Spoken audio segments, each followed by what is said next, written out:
Good morning, all. I'd like to call this meeting of the Knox County Ethics Committee to order. And Madam Clerk, would you read the roll? Michael Covington, Present. Crystal Gibson, Rusty Goddard, Stephen Goodpaster, Here. Marcus Hilliard, Catherine Ogrode, Here. Carletta Rando Smelser, Debbie Stafford, Here. Byron Wood, Courtney Durrett, Here. Marcus Kennedy, Greg Stinnett. We have a quorum. Our devotional this morning will be given by Catherine Ogrode. And I just wanted to say that I'm very grateful that the Knox County Ethics Committee has asked me to give this devotional. As a Buddhist woman, I know I am truly lucky to live in a country where we are fortunate enough to have religious freedom. I believe this ability to see past our differences while accepting new ideas, ways of life, and truly supporting one another as fellow Americans is a big part of what makes us remarkable. I do not take this opportunity lightly. First, I would like to extend this devotional to those suffering through the unimaginable conflict in Israel right now. Wishing you strength for today and hope for tomorrow.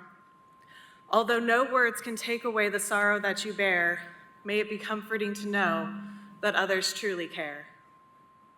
Second, I would like to extend this devotional to all of the veterans who keep our country safe. As we express our gratitude, we must never forget that the highest appreciation is not to utter words, but to live by them and in turn do what we can for those who serve.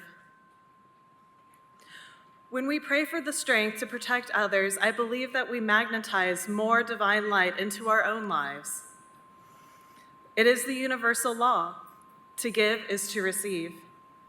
We must remember that to care for our community is to also care for ourselves. The Buddha has said, if you are standing on one shore and want to cross over to the other shore, you have to use a boat or swim across. You cannot simply pray, oh, other shore, please come over here for me to step across.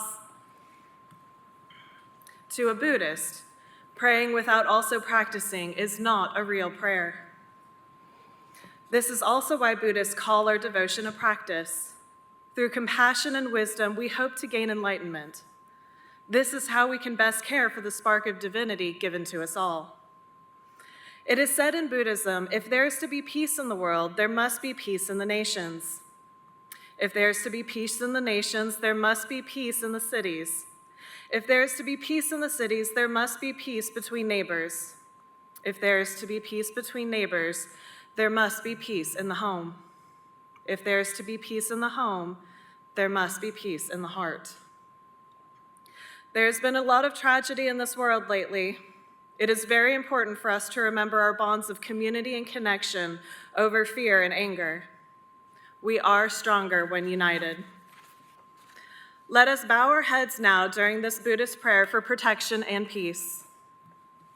May I become at all times, both now and forever, a protector for those without protection, a guide for those who have lost their way, a ship for those with oceans to cross, a sanctuary for those in the dark, a lamp for those in the darkness, and a servant for those in need. As long as living beings exist and suffering afflicts them, may I too abide to dispel the misery of the world. May I be a guide for those who need protection, a guide for those on the path, a boat, a raft, a bridge for those who wish to cross the flood. May I be a lamp in the darkness, a resting place for the weary, a healing medicine for those who are sick. For as long as the earth and sky endure, may I assist until all living beings are awakened. O great compassionate Buddha, please help to illuminate the path before us. Thank you for joining me in this Buddhist prayer. I hope it has warmed your hearts as it has my own. Thank you so much for that, Catherine. Absolutely. And now our Pledge of Allegiance will be led by Marcus Kennedy. Please stand for the pledge.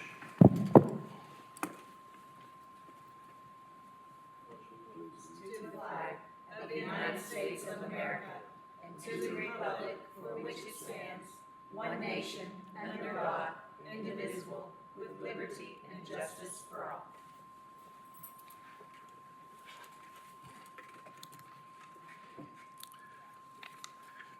If you will all take just a moment to review our agenda, and then we will field a motion to accept.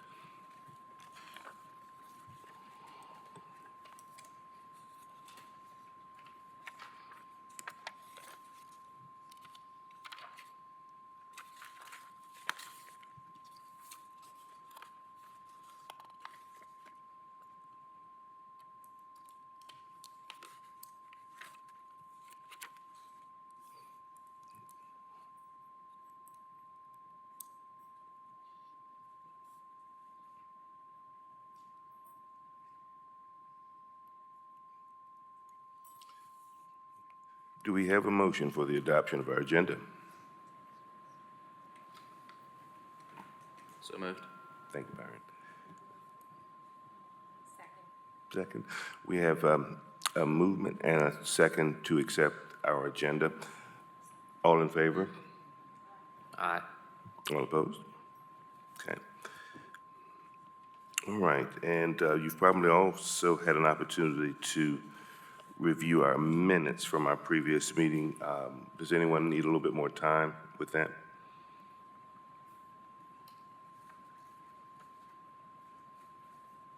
Okay. A motion to accept our minutes? So moved. It's been moved to accept our minutes from our previous meeting. Is there a second? I'll second. We have a motion and a second to accept the minutes from our previous meeting. All in favor of accepting the minutes, say aye. Aye. All opposed? Okay. Old business, I don't know of any, and we're at that point where we want to recognize our new members, and Crystal is still not here. She's caught in traffic, so if the meeting lasts long enough for her to arrive, hopefully we'll be able to get a little introduction from Crystal. Mr. Hilliard has a travel conflict this week, so he will not be able to attend, but our new member, Mr. Hilliard, will join us hopefully at our February meeting. At this time, we need to reorganize the committee, and what I would like is a nomination or nominations for chair, and then we'll also do the same for vice chair. So, All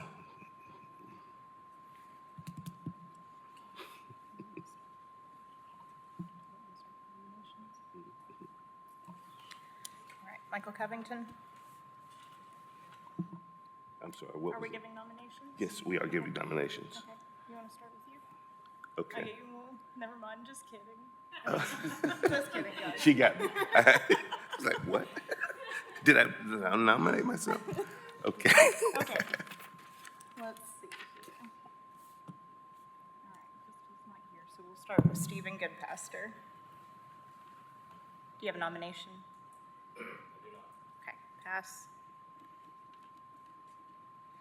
All right, Catherine Ogrode. Michael Covington.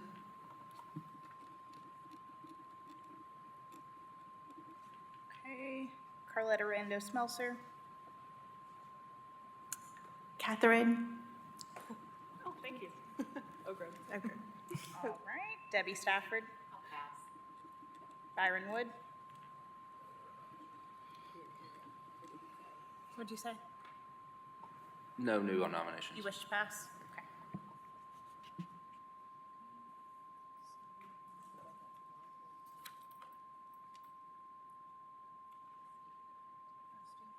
Okay. Michael Covington? Do you have a pass? Do you wish to pass? Do we wish to pass on nominating someone? Yes. Okay, and then Rusty Goddard? He's not here. He's not here. He's not here.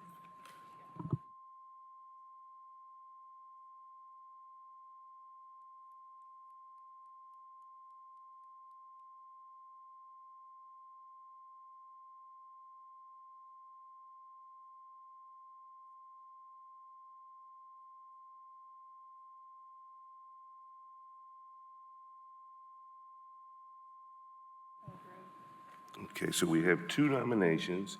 And would you go around the dais and poll us? Okay.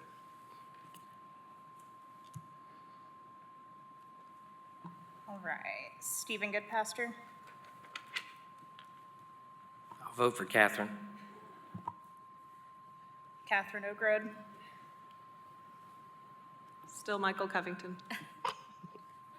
Carletta Rando Smelser, Same, Catherine. Ms. Stafford, I love them both, but I'm going to vote for Michael. Mr. Wood, Michael.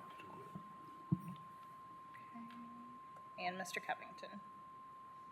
Me.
Well, I serve now. Catherine, would you be willing to serve? Not as chair. Okay. Not as chair, she won't serve, so. So what does that, so where does that leave us? Where are we now? It's okay.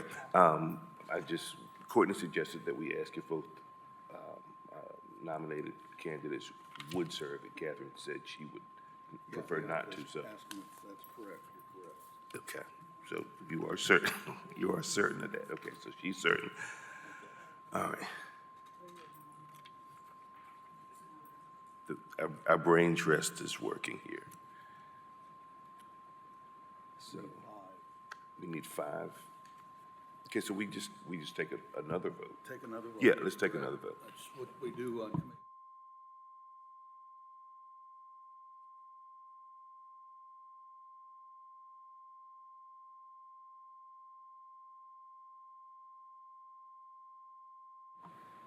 Right, Mr. Wood,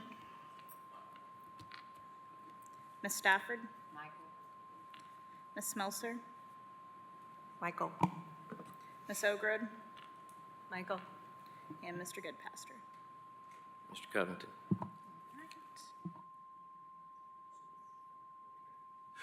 We have 5 votes for yours truly, and so that motion carries. Can we get nominations for vice chair? We'll go through the same process. All right, Ms. Stafford. Catherine. Ms. Smelser, Catherine. Ms. Ogrod, Mr. Goodpaster. Mr. Goodpaster, Catherine. and Mr. Covington. Catherine? They're nominating the same people. We're just nominating. So we've already had Ms. Oakwood nominated and Mr. Goodpaster. So all the others need to pass. So they're seeing it. So do we need to pass on those? So once everybody has been named already? I would suggest there's some, they haven't had it. So these are for nominations only. So Correct. they need to say who they want to nominate or either pass one or the other. So you want to start off with? Yeah. Because I don't think we've done what. So to make it clear. Okay. Okay. We can start from the top this time. All right, Mr. Covington. I nominate Catherine. All right, Mr. Goodpaster. Voting for the vice chair. We're Nominations. nominations again. Oh, We Catherine. need 5, I guess. So this one will need to be a pass.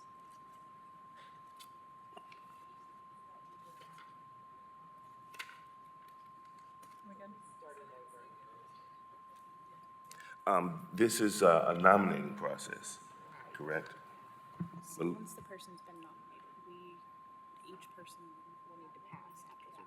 So once Oak Road's been nominated, if somebody else wants to nominate Oak Road, they'll do a pass. They'll do a pass, Because okay. she's already been nominated. Gotcha.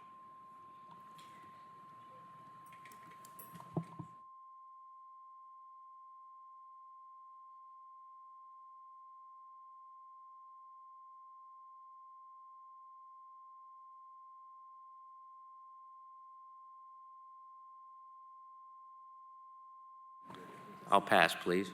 Thank you.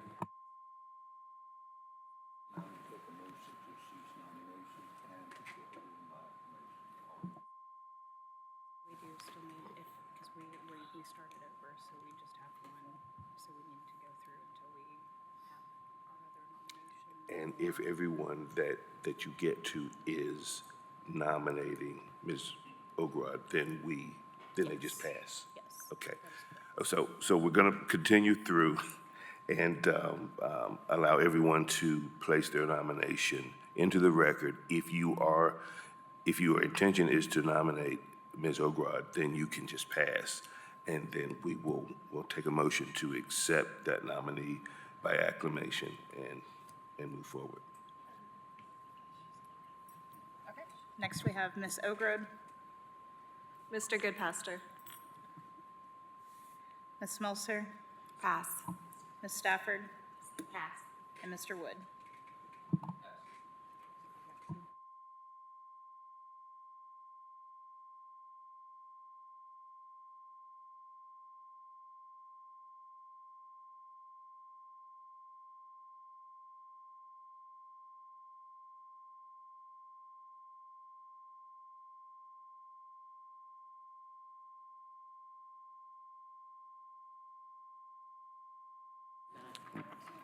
I make a motion to accept the 2 nominations.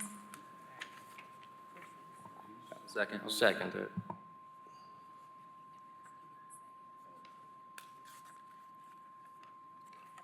now we go through and everybody's going to state who they want. Okay, so we've had a motion and a second. Okay, so all in favor of accepting the nominees?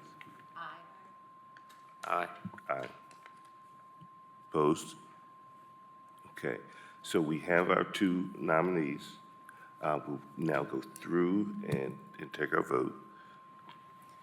Mr. Covington, Catherine, I'm sorry.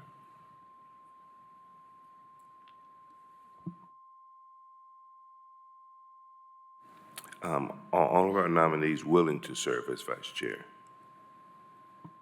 Yes. Mr. Goodpaster, would you be willing to serve?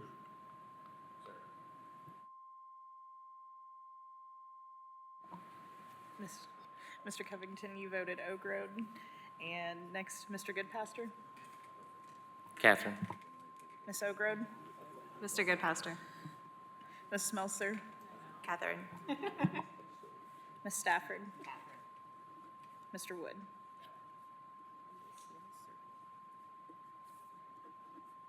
Need 5.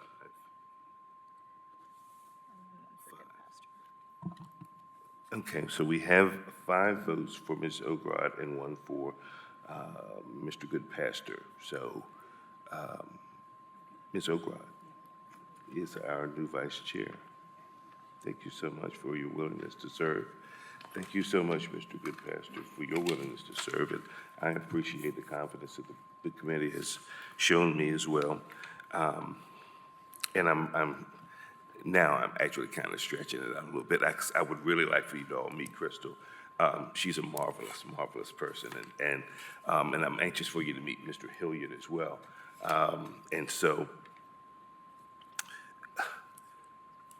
tell you what, we'll move forward with our discussion about the Cat Stevens complaint, and I think that in the length of time it takes us to conclude our discussion there and resolve that issue, that Crystal may be here and she could come in and tell us about herself at the end. So our next issue is the Cat Stevens complaint, and the law director has put this in perfect perspective in terms of Mr. Stevens had an opportunity to bring forward additional information, and he has chosen not to bring forward additional information. And so I would recommend that we contemplate it, have any discussion that we need to have. But I think what is appropriate at this point, given that we've done every bit of due diligence that we could do, and probably more than may have been called for, that we go ahead and entertain a motion to dismiss this complaint, just based on the fact that there's just simply not enough for the Ethics Committee to move forward. But I would like for the committee to be able to weigh in on that and add any perspective that they might have before we move forward with a vote to dismiss. I would agree with that motion. I think that based on what we've heard so far, there just isn't enough evidence to move forward with a complaint.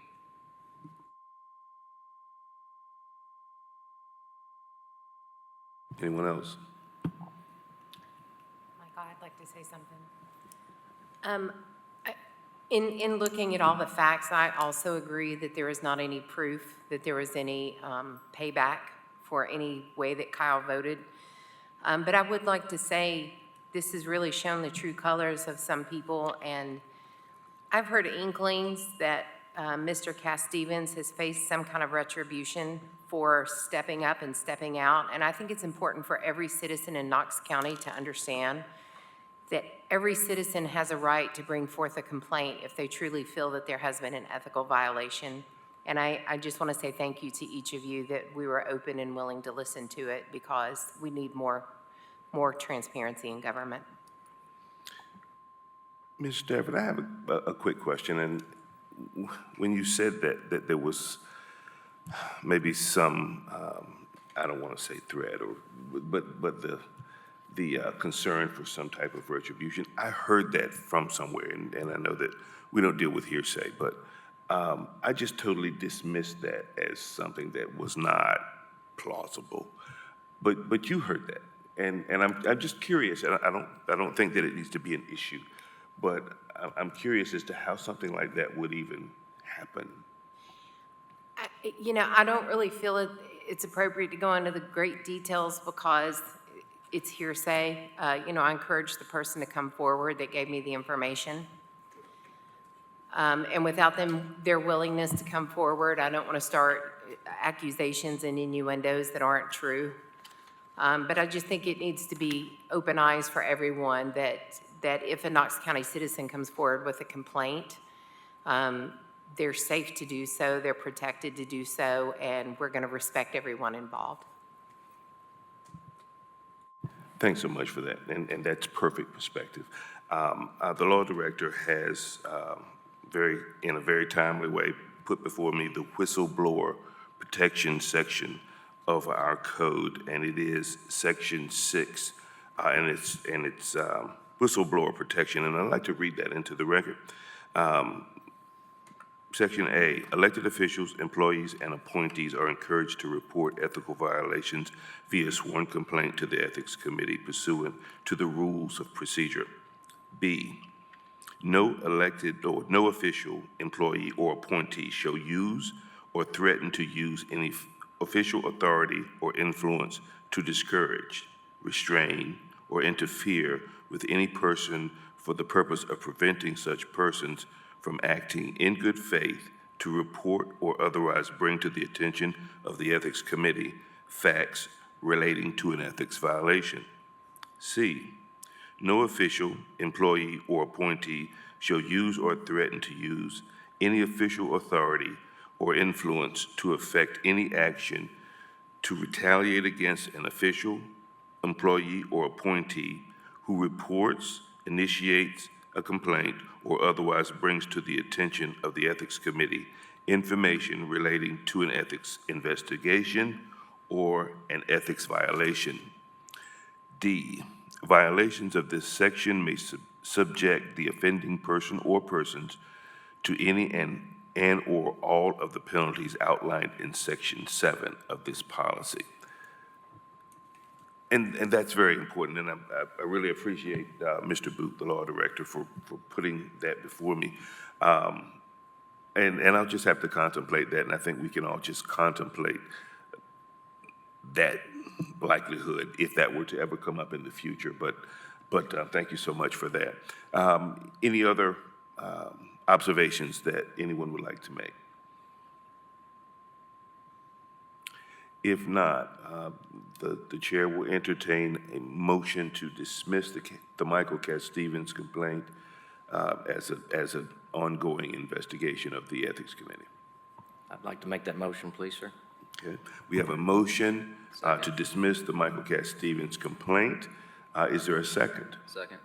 Second, Mr. Wood. So we have a motion and a second to dismiss the Michael Cat Stevens complaint. Is there a question, or is there any other discussion about that matter prior to our vote? Not seeing any need for any additional discussion. All in favor of dismissing the Michael Cat Stevens complaint, say aye. Aye. Aye. All opposed? Unanimously, the Knox County Ethics Committee has dismissed the Michael Cat Stevens complaint, and that matter is officially closed.